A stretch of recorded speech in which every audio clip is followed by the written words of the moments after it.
Bom, Robson, e muito tem se falado, a gente tem visto aí já vários debates, alguns ainda bem preliminares, mas sobre essa nova portaria do Ministério da Inovação, especificamente em relação à reestruturação de carreiras.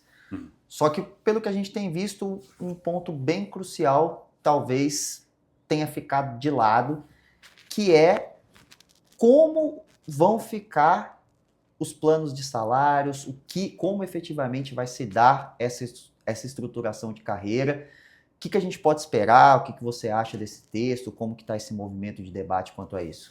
Pedro, nós conseguimos participar de algumas mesas de negociação, das várias que foram realizadas agora no início do ano, no governo federal, com várias categorias. E assim, teve uma manifestação da ministra da Esther, ministra Esther Dweck.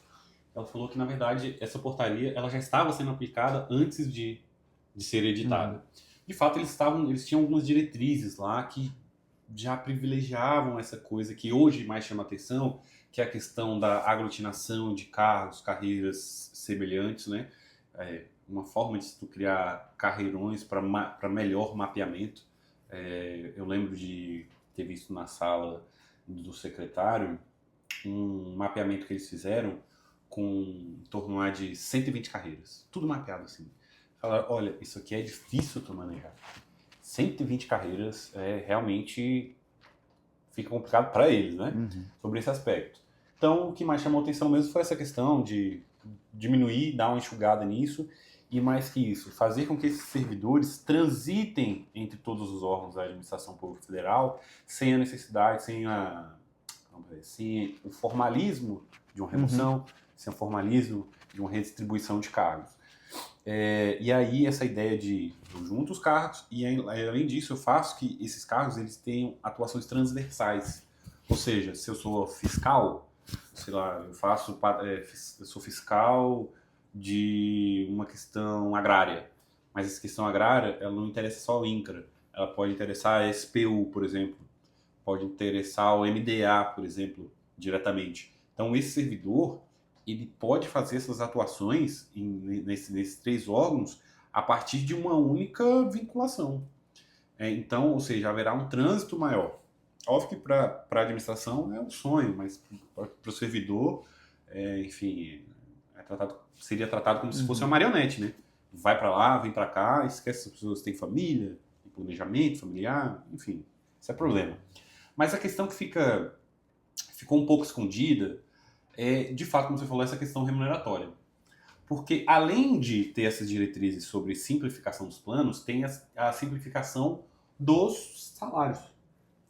Essa portaria aí, ela está nesse contexto de uma resposta do governo, né, contra a tentativa da PEC 32, que é a da reforma administrativa. Então, a resposta interna para tentar esvaziar. Mas, olha, estamos fazendo nossa parte aqui, estamos reduzindo custos. Então, tem que ter uma preocupação do funcionário público em relação a isso mesmo, porque não veio para dar aumento. Uhum. E a portaria deixa claro isso, né, em relação a isso. Por exemplo, normalmente esses planos de cargos e salários, eles vêm, quando contém aumento, eles vêm parcelados, né? Então a primeira orientação é para diminuir esse número de parcelas. Óbvio, essa diminuição ela também tem reflexo na lei de responsabilidade fiscal, que impediu uma coisa que acontecia que o administrador dava o aumento salarial e parcelava para depois do seu Uhum. mandato. Né? Isso gerou muitos problemas. O Distrito Federal aqui vivenciou Sim. isso, sabemos bem como é Jogava que para é. frente. Jogava muito para frente. E aí gera essas coisas de atraso, enfim, conhecido. Então, isso aí até ok. Mas tem outras diretrizes, por exemplo, bônus, que a gente tem chamado assim de bônus de eficiência, são bônus de atividade. Uhum. Bônus pelo melhor desempenho da atividade. Há uma orientação para que isso seja restrito. Né? Então, quem tem, eu digo, quem tem hoje tem. Daqui para frente, difícil se criar. Então, já tem essa orientação em relação a isso. Ainda tem assim,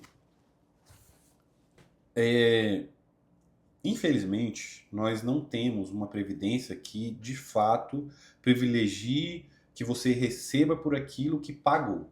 Essa coisa da contribuição-benefício.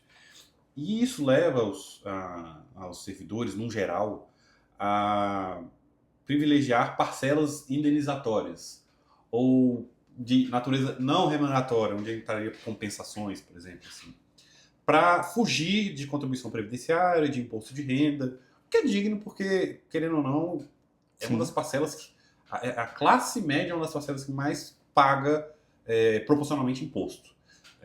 Tirando imposto sobre renda, previdência e consumo, vai quase 50%. Então, querendo ou não, tem uma grande razão para isso. E, ciente disso, o governo também falou, sabe, a criação de parcela indenizatória ela tem que ter, de fato, natureza indenizatória.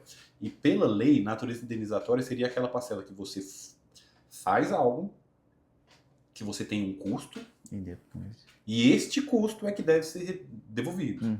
É um custo com a gasolina, é um custo que o professor vai ter gastando com material de aula. É esse tipo de custo, é esse tipo de indenização. Né? Então, esse enxugamento dessas parcelas indenizatórias. E assim, essas vantagens pecuniárias permanentes, além da indenização que eu estou falando, né? Essas tem parcelas do funcionalismo que ganham gratificações por acúmulo de função. Enfim, formas de você não contribuir, né, para a Previdência, nem porque se considera como uma compensação. Não é no sentido dessa indenização que eu estou falando, né? Gastei aqui com material, não é isso. É um trabalho adicional, excepcional, que, em tese, a gente retira, né, dessa habitualidade para fins de previdência e imposto de renda. Isso também é uma diretriz para enxugar. Ou seja, o que há de se esperar em relação a isso é um enxugamento de folha. Então, se as pessoas esperam ganhar mais... Não é o caso. Não é o caso. Não é o caso. Esses ganhar mais, hoje, principalmente nessa formatação do governo hoje, eles muito provavelmente vão sair de negociações com o executivo. E o que o executivo vai fazer, normalmente, que é o que fez para a grande parcela, ou eu aumento valores de auxílios, que é onde eles acham que a pessoa... que é uma vergonha também, né? Teve categoria, os professores aí batalharam muito, que tiveram 0% de aumento em remuneração até certa feita, e foi vendido para eles o aumento de auxílios. Né? É uma vergonha isso, né? Mas vai ser dessa forma. Ou vai ser pela via de aumento de auxílios, ou vai ser pela via do aumento de vencimento básico. Que aí é aquela coisa, tu ganha e perde, porque se aumenta o vencimento básico, eu vou pagar mais, a depender das faixas, eu vou pagar mais imposto e vou pagar mais contribuição previdenciária. Sim. Então, essa coisa precisa ser muito ponderada. E tem uma questão que os sindicatos também precisam se preocupar, porque, em tese, a negociação salarial, já que, pelo menos nessa gestão atual, tem sido respeitado, que é o direito de negociação, foram chamadas várias mesas, o que não acontecia há anos, eu vou dizer, bota 10 anos nisso aí que não acontecia, realmente foi uma coisa a se parabenizar, é que se eu tenho uma norma que engessa as possibilidades de aumento, né, de reformatação das carreiras, a negociação, embora eu chame tudo para sentar, já está formatada praticamente, né? Eu vou fazer o quê?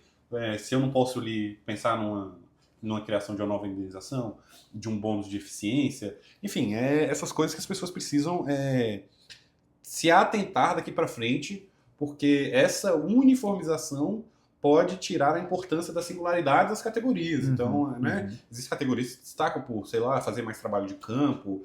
Então, assim, as categorias não deveriam ser tratadas da mesma forma. Sim, as que em atribuições, né, em complexidade do cargo, sejam da mesma forma, devem ser mesmo tratadas da mesma forma, mas não à toa que o Executivo Federal tem 120 carreiras. Sim. Não foi porque foi assim, vamos criar várias carreiras. Não, foram necessidades, né, havidas durante o tempo. Vale lembrar que dali da grande reforma de 98 vieram os tais dos carreirões, né?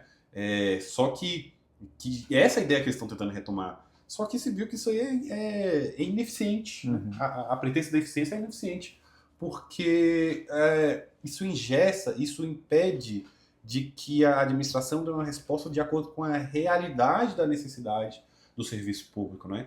Daí dessa necessidade de especificações de carreira que se vieram e que resultou na 120. beleza, qualquer forma de racionalização disso é bem-vinda. Sim. Mas esse empobrecimento, né, desse nosso aprendizado histórico, né, em relações de carreira é prejudicial. Então essa parte a gente precisa realmente ficar de acordo aí. Eu sei que já tem movimentos para a judicialização desse tema. Não sei se ainda é o momento, é muito abstrata, não tem efeito concreto, apesar de ser uma portaria, são orientações para frente, mas, por exemplo, eu já vejo problemas em relação à negociação coletiva, por exemplo. Esse dado com o sindicato, uma formatação, isso aí, ele, de certa forma, viola a liberdade sindical, viola essas possibilidades de negociação. Então, é uma coisa para a gente acompanhar. Ficarmos de olho. Isso.